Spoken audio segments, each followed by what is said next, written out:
Thank you, and welcome. Welcome everybody to this, the first Conspiritard Cheese Awards nominations show. First of all, I'd like to thank you all for the nominations. I had great fun going through them. At the end of the show, I'll give you a link to enable you to vote for your favourite Conspiritard for the coveted title of Conspiritard Cheese 2019. Now, some nominations, people gave their names, some were anonymous. One of the nominations is my own personal nomination, and another belongs to the secret special guest.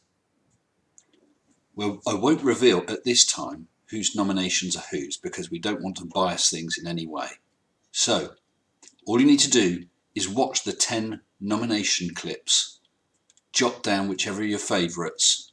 You can watch it again several times if you wish to make sure you pick the right one, and then use the link and make that vote. So let's do it. Let's go through those nominations.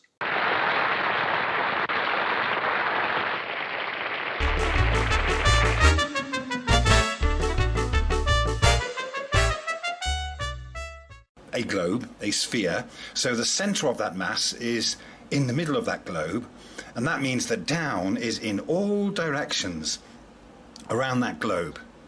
Yeah? So with this bottle of pesto, I'm going to prove that gravity gives it weight. Okay? So this box here is full of a very dense mass. So dense that we just can't lift it up. It's really heavy. So it has all this extra mass, yeah? So this mass is creating a force, which when we put this pesto on the scales, gives the pesto weight. The only reason that this pesto jar has weight is because this box has mass. And that mass is creating this external force which is pulling the dense bottle of pesto in a jar which has a fixed volume in the medium of air down towards the center of this box. Yeah, and that's what gives it weight. That proves that we live on a globe and that there's this external force pulling everything down, and that's what this creates. It's what makes this heavy. Has nothing to do with the fact that this jar is a dense mass with a fixed volume in the medium of air. It's all because this box has this amazing massive mass. Yeah, and so what should happen is when we take the pesto jar off the scales, we should see that force. Oh, it's gone back to zero.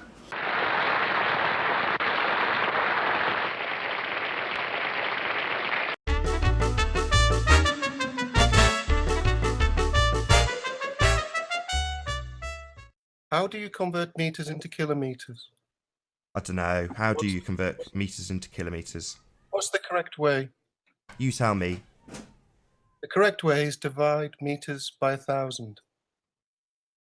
You didn't do that. So if you have a meter and I divide that meter by 1,000, you don't think that would give you millimeters? Meters into kilometers, Nathan. You just said you divide meters by 1,000 to get kilometers. So you're saying I divide something that is 1 meter long by 1,000, and that will come out to a kilometer value. Nathan, it sounds like you are quite literally retarded with that statement. You do not divide meters to come out with kilometers. Why?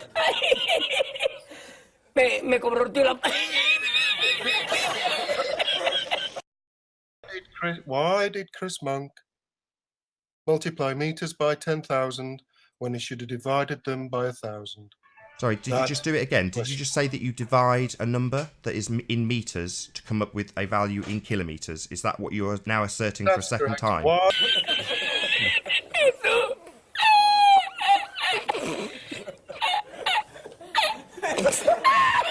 Why did Chris Monk multiply meters by 10,000 when he should have divided by 1,000? Why would you divide a value that is given in meters to come up with something larger, i.e.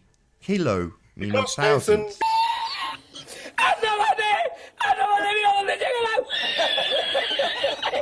Boss, the thing you don't understand is that it's a ratio. Did you do maths at school? Yeah, I'll ask you a third time. Why would you divide a meter value when trying to come up with a larger value? Dividing something makes it smaller. Oh dear.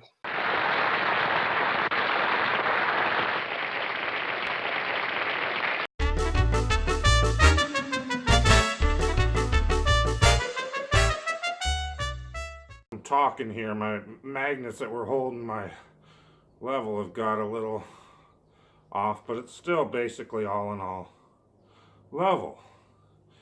Once again, let me move my hand and notice it's at the level right here, that blue line. Okay? And I can bring it down here, and if I keep it relatively level, it'll stay at that blue line. Because gravity's holding it there, right? The same gravity is holding this piece of metal on there. Okay? So why is it when I bend the tube, all the water disappears like gravity has suddenly stopped working at that point? There should be a column of water up to that blue line still sitting there because gravity should have been holding it there. But because water actually wants to equalize and flow to the point of least resistance, gravity, or the complete lack thereof, suddenly disappears. Because it doesn't exist. Because the friction point of the water isn't enough to hold itself in a column up to this blue line like it should when it's level.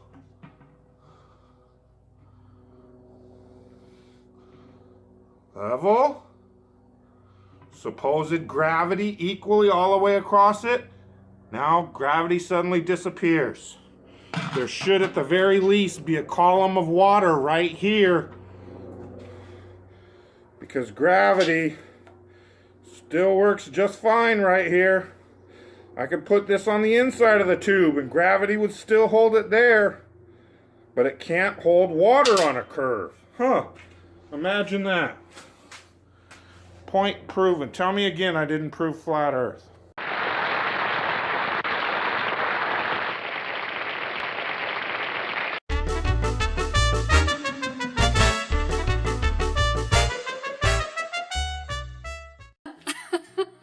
I'm all giggly. My dress is not tied up properly, so we're just gonna have to pretend.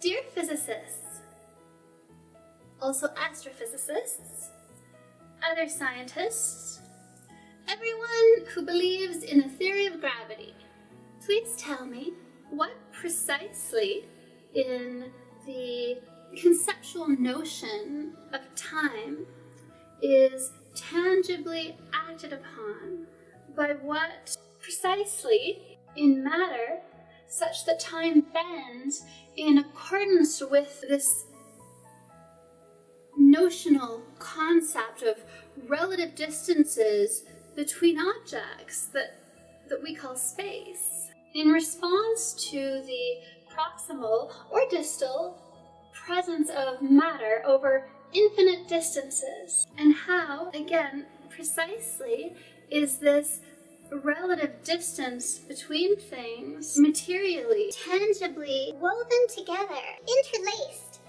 braided, intertwined, with a conceptual device that we use just to track changes in our conscious experience of reality.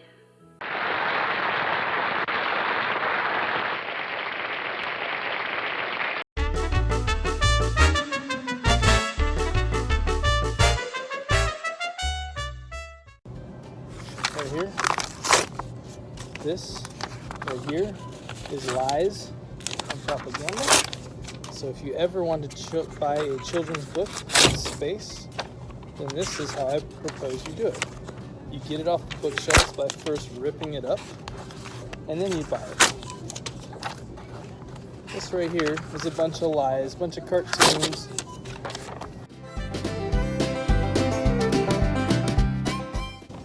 All this ridiculous math that they put in here doesn't even make any sense.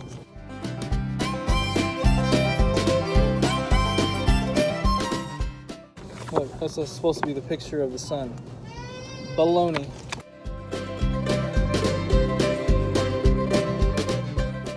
All these fake space pictures feeding lies to children. All this propaganda, worshiping the sun, teaching children how to elevate themselves above God's throne, his firmament, which is above his firmament. All this stuff. Look, these are just cartoons. It's all fake.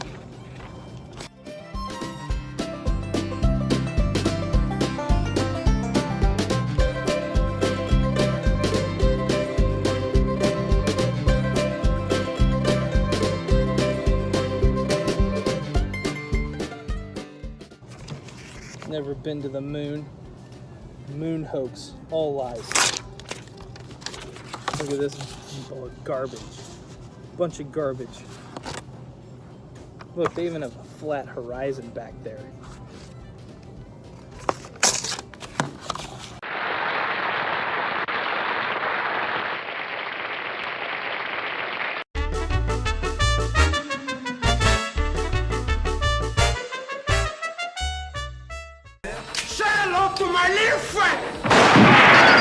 Who told you what you saw ain't true? That name is done to me, cause I'm over that. Geocentric direct realist up in this where you at. Cause I be talking about everything that's plain to see.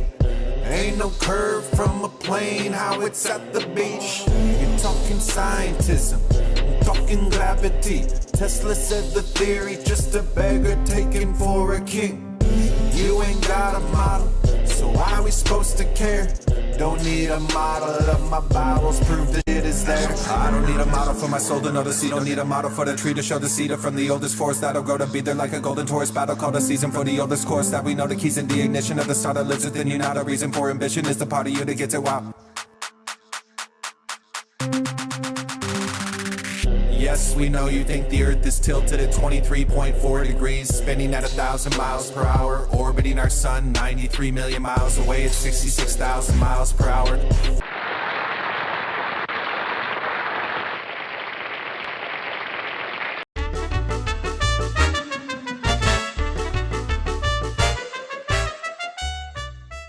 The Cavendish experiment was lead balls attracting lead balls. That's not science. That just means lead can attract lead.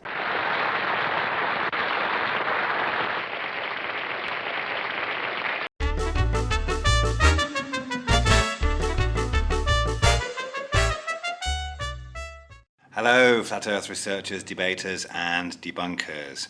Here's a little thought experiment and some real physics to just think about what we are told to believe when it comes to the globe Earth.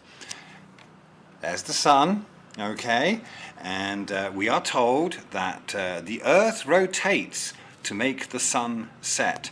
So I've got a little table here, all right, and there's a can here.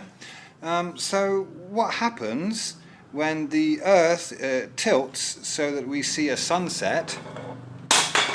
Oh dear. Oh dear. Oh, there's the sunrise because the Earth is coming back round again. Yeah? Seem crazy? Seem stupid? Yeah?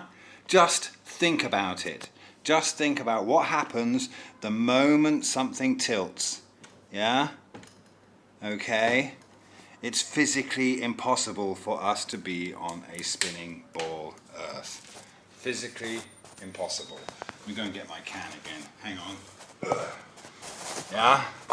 If you want to say that physics changes in order for us to be living on a spinning ball Earth, then you just have to, it doesn't matter how many numbers you throw at this thing, it doesn't matter what you have to imagine about down being towards the centre of a mass, etc. If you can't demonstrate that this doesn't happen when the Earth moves, then it just ain't physics, and you're living in a fantasy world, yeah?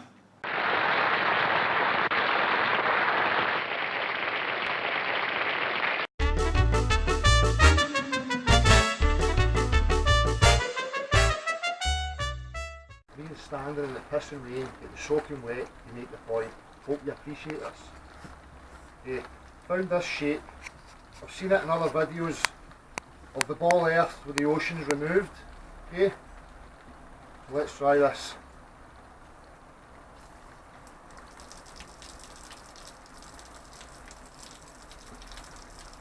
I don't know what's happening, but it doesn't appear to be filling up to the shape of the ball. It seems to be running off the bottom here.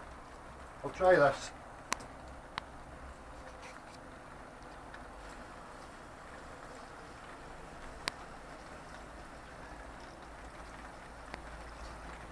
Look. Again, it's running off the sides. I can't get it to mound up to the shape of the board. I don't know why.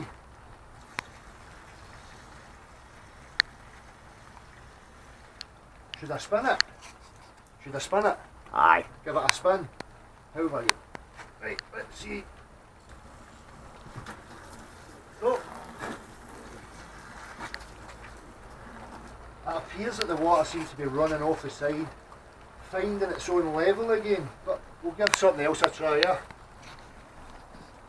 Should we go for this? Should we go for this here?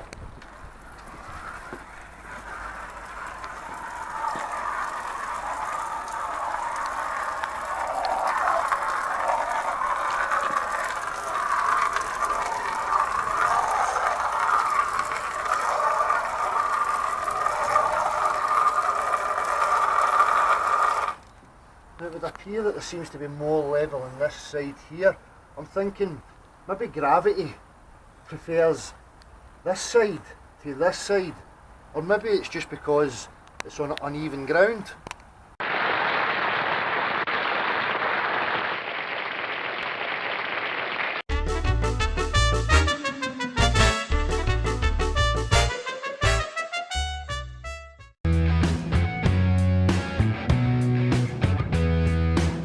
So we've got here the North Pole, which is there on the ball. Then we've got us in Great Britain, which is here on the ball. Then we've got Florida on the ball further down. South America here, top of South America, and then the equator. They're all rotational planes around the ball. So as we move, using the centre North Pole pivot around that as a pivot, we all move at different speeds in space if we live on a ball, and we should see the sky move at different speeds dependent on where you are on this spinning ball. And if the stars look, a single star moves at the same speed from Earth, then stars are moving. If they're moving faster for other people on the ball, the Earth is moving, but they don't see that. The stars all move at the same, one star moves at the same speed for everybody. That's the point. So we rotate, that end's moving slowly, this end's going like a jet on a ball spinning round. Doesn't work. We don't see that. We're not on a ball. The stars are spinning round us and we're not moving. This experiment proves the concept. Use your garden gate, stick a couple of mobile phones on it and move it yourself and work it out for yourself. Look at the globe they give you and then do the experiment yourself and you'll see.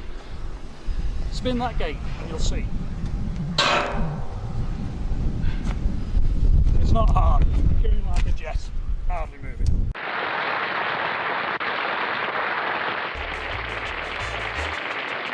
So there we have it. I hope you enjoyed those clips. Just to run through them again quickly, we have number 1, Phuket Word and his Pesto gravity. Number 2, Nathan Oakley Can't Unit. Number 3, Dan Pratt's Barbecue Level. Number 4, Orphan Red's Message to Scientists. Number 5, Nathan Roberts' Book Review. Number 6, Nathan Roberts' Flat Earth Trailer. Number 7, That Guy's Lead Balls. Number 8, Fukit Words Physics. Number 9, Dell's Big Wet Ball. And last but not least, number 10, Chris and his gate theory. The order of those clips was chosen at random by my daughter, voting. All you've got to do is go to the link that appears here, or click the link that will shortly be in the description. Polls close at midnight on the 31st of August. Get voting. And shortly after that, we will have the Conspiritard Cheese Awards Grand Awards Ceremony. I hope to see you all soon. If you haven't, please click the mini-me icon down there and subscribe. It'd be great to see you there. I've just launched my new Patreon page. So if you want to support me in this channel and the work I do producing this great content, please consider a Patreon pledge, as much or as little as you like. It's all appreciated. Just search patreon.com/Mr. Sensible. Until next time, stay sensible.